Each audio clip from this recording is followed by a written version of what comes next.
Late winter is one of the hardest times to be a deer. Food is scarce, the temperature sucks, and if you're a buck, you are already underweight from chasing tail the last few months. So not only is your calorie expenditure high because your body is trying to keep itself warm, but you are malnourished, so you are starting from way behind. When it comes to growing larger bucks, our goal should be to make sure that there is plenty of food available so they can put back on that weight from the rut. Large antlers are a product of excess, meaning that once the body gets what it needs from its diet, then it can devote those nutrients to growing bigger antlers. And so if larger antlers is the goal, and for the vast majority of us, admit it, it is, then making sure bucks put back on their weight as soon as possible should take priority.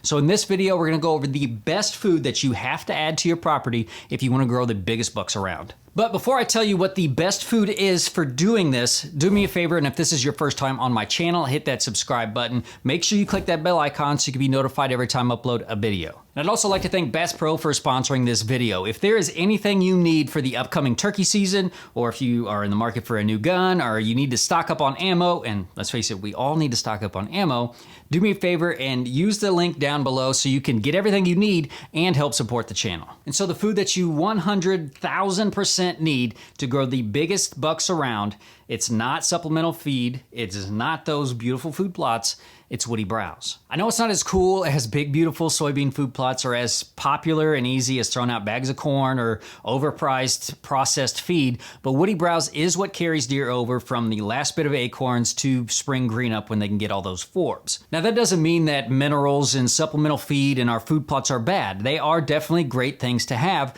but they need to have their proper place in our management strategies. The largest part of a deer's diet is woody browse. It doesn't matter what time of the year it is, and that bears repeating. Most of their food is woody browse. It's not food plots, it's not acorns, it's not even forbs, it's woody browse. Fall is when woody browse is at its lowest part for a deer's diet, and it still makes up 40% of it. So even when all those acorns are out there that everybody's flocking to, because we know that deer love acorns, and it's absolutely true, it makes a great hunting strategy, but deer are still eating more woody browse than they are acorns. And in this late winter portion, woody browse makes up 60% of their diet. So over half of what they're eating is woody browse. And so what is woody browse? Well, woody browse consists of the leaves, stems, and twigs of newer growth from vines and shrubs and trees. So these perennial plants can be relied on not only in the late winter after all the forbs are dormant, after all the acorns have been eaten or spoiled, and all of your food plots have been browsed to lip high, but they can also be relied on in times of drought because they've adapted to these types of conditions. And even if you just want to think about this in terms of hunting opportunities, of attracting deer,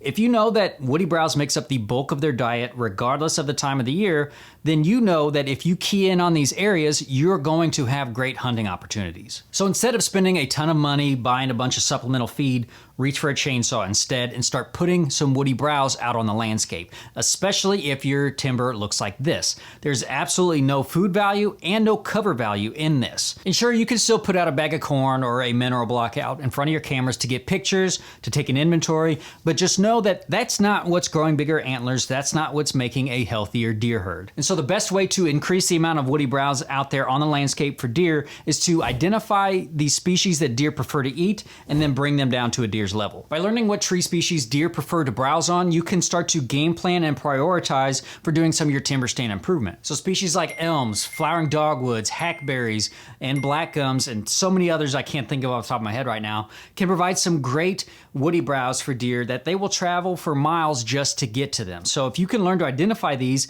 you can bring these down to a deer's level by either flush cutting them or hinge cutting them, and you can provide food for years to come. Make your flush cuts as low as possible without risking a dull chainsaw so they stay at a usable height for longer. These mineral stumps are basically mining the nutrients into one single forage point. And think the bigger the tree, the bigger the root system. And it's used to providing nutrients for this giant tree canopy. And if you get rid of that, put that down in that one forage point, all those nutrients are coming up to that one spot. So it's very highly preferred forage. Your hinge cuts should also be kind of lower, maybe knee to hip height, so they stay usable for a lot longer. But if you're in the more northern climates where you get a lot of snow, you might consider making it from hip to shoulder height so it just stays above that snow line. You also want to cut and stump treat any of your undesirable species like sweet gums, or maybe there's just too many things like hickories in your stand. You want to stump treat some of that so they're not overcrowding and robbing nutrients of the stuff you are trying to promote. promote. And it's definitely okay to cut some of your desirable species like your oaks if they are overcrowding some of your better formed trees. Maybe the ones you're cutting down just have very poor form to them, because let's face it, a lot of our timber stands are just overstocked. So it's definitely okay to cut some of those down, get your better oaks producing more acorns, get some more sunlight to the forest floor, because we are also trying to promote some more forbs from growing, and sunlight is the answer. And of course, after you've opened up the canopy, the next step is to run a fire through the area to kind of help kickstart this regeneration and to help maintain the area in a highly productive spot for growing and holding bigger deer. So that was the best way to grow and hold the biggest deer in the neighborhood. Let us know down in the comments below how providing more woody browse has helped your deer herd and your deer hunting. Also, let us know what habitat improvement projects you've got going on. We're in the heart of habitat management season, so get out there and get some productive work done. And if you like this video, chances are you're going to like one of these videos over here, so give them a watch. Hit that like button if you like this video, share it if you found it helpful, and make sure that you are subscribed so you can stay informed.